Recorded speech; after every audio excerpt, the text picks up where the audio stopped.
Hi everyone and welcome back to Miss B Maths Teacher channel. Today I'm gonna talk about solving trigonometric equations using algebra. So what we have here is the first question. It's simple one and it says solve for x on the domain where x is between 0 and 2 pi if cosine of x is equal to square root of 3 over 2. So we do know from the unit circle, that a solution for this question, it will be what? So what we're going to look for, it is pretty much this. So cosine of x is equal square root of 3 over 2. So we're looking for what value of x cosine is going to be square root of 3 over 2. So we're going to have a look here. So this is square root of 3 over 2. And we should check, if you do check across, you're going to see it's negative. So we're not interested in that one. So we're looking in the fourth quadrant. So here, because cos is going to be positive here as well. So, and using this unit circle, we can see that x will be equal to pi over 6 and x is equal to 11 pi over 6. Now, as we are dealing with fixed domain, which is this one here, so we're gonna have finite number of solutions. So, and our x is in between 0 and 2 pi, as we said before, and cosine in this case has period of 2 pi. So if our domain was different, so 2 pi is pretty much, it's one resolution.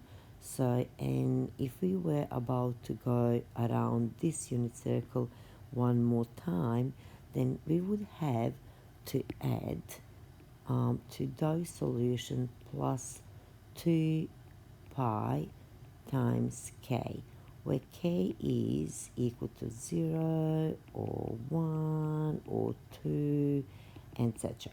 So k can be negative as well. So, and we have to check, solutions for those values as well. So when k is equal to 0, 2 pi times k is 0. So we're going to have those two solutions. When k is equal to 1, we would have, I'm going to show you here for a second.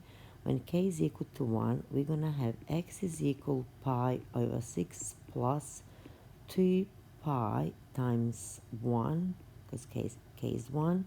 So this is going to be equal to pi over 6 plus 2 pi, which is equal to, what do I need, 6 here, 12. So it's going to be 13 pi over 6. Then the other solution, we had 11 pi over 6 plus 2 pi times 1. It's going to be equal to 6, 11 pi plus 12. It's going to give us 33 pi over 6. Now, when we look at those values, 13 pi over 6 is, this is pretty much more than 2 pi, so we can see that. And because it's more than 2 pi, we can check our domain, and it says x is between 0 and 2 pi. So therefore, this is not going to be solution because it's outside the domain.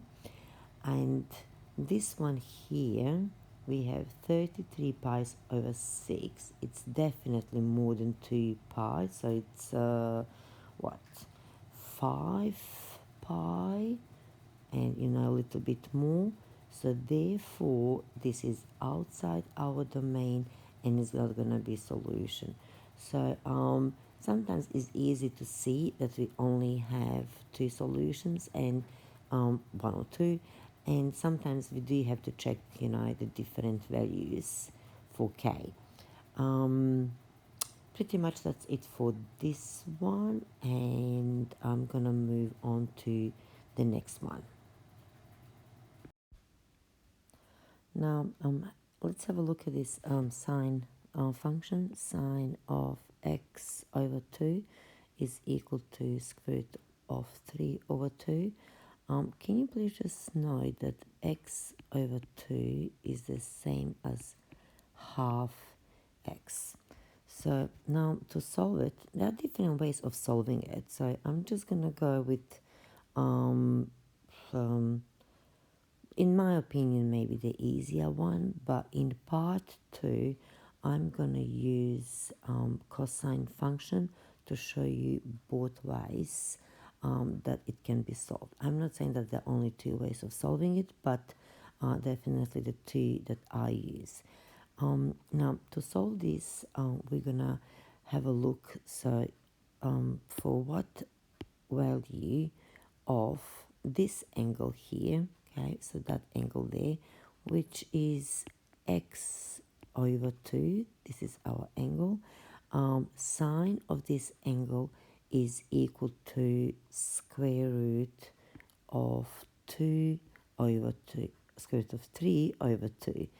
So we're just going to move here and we're looking for the sine. Sine is y coordinate, so it's the second number here, and we're going to try to find square root of 3 over 2. Yep, it's here, so it's this one here, and sine is positive in first quadrant and also positive in second one. So pretty much we are looking at the values pi over 3 and 2 pi over 3.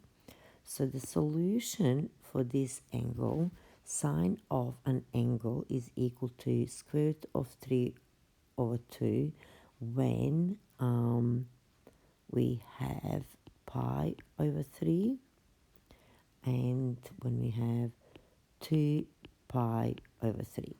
Now, we have here half on an angle, and we do want to find just x. So we have half of x, and we want to find x. So please note that we have x is given in the domain between 0 and 2 pi. So how are we going to do this? Pretty much we have 2 here, it's half times x. In order to get rid of this half, we're going to multiply. So we're going to multiply by 2. And remember, whatever you do on left hand side, you have to do it on right hand side as well. So, and at this stage, I'm going to add here 2 pi k, which means, you know, if we're going to go around this circle one more time, and then another time, and another time, so, and actually more revolutions. I said before resolutions, but you know I mean revolution. So we have to check answers for, you know, more period. So we're gonna get rid of that, and it's gonna give us x is equal to 2 pi over 3 and 4 pi over 3. So and as I said before, what we're gonna do, we're just gonna check when k is equal to 0, when k is equal to 0, 2 pi k is equal to 0. So we don't have to worry about that. We already have, you know, solutions for that. So when k is equal 1 is 2 pi times 1. So before I move on, please note here, we have multiplied by 2, we have multiplied by 2 everything, and this one has been multiplied by 2. So therefore, we have to multiply this by 2 as well. So it's times 2, so that is going to be 4 pi times k. So what we're going to do, so it is this.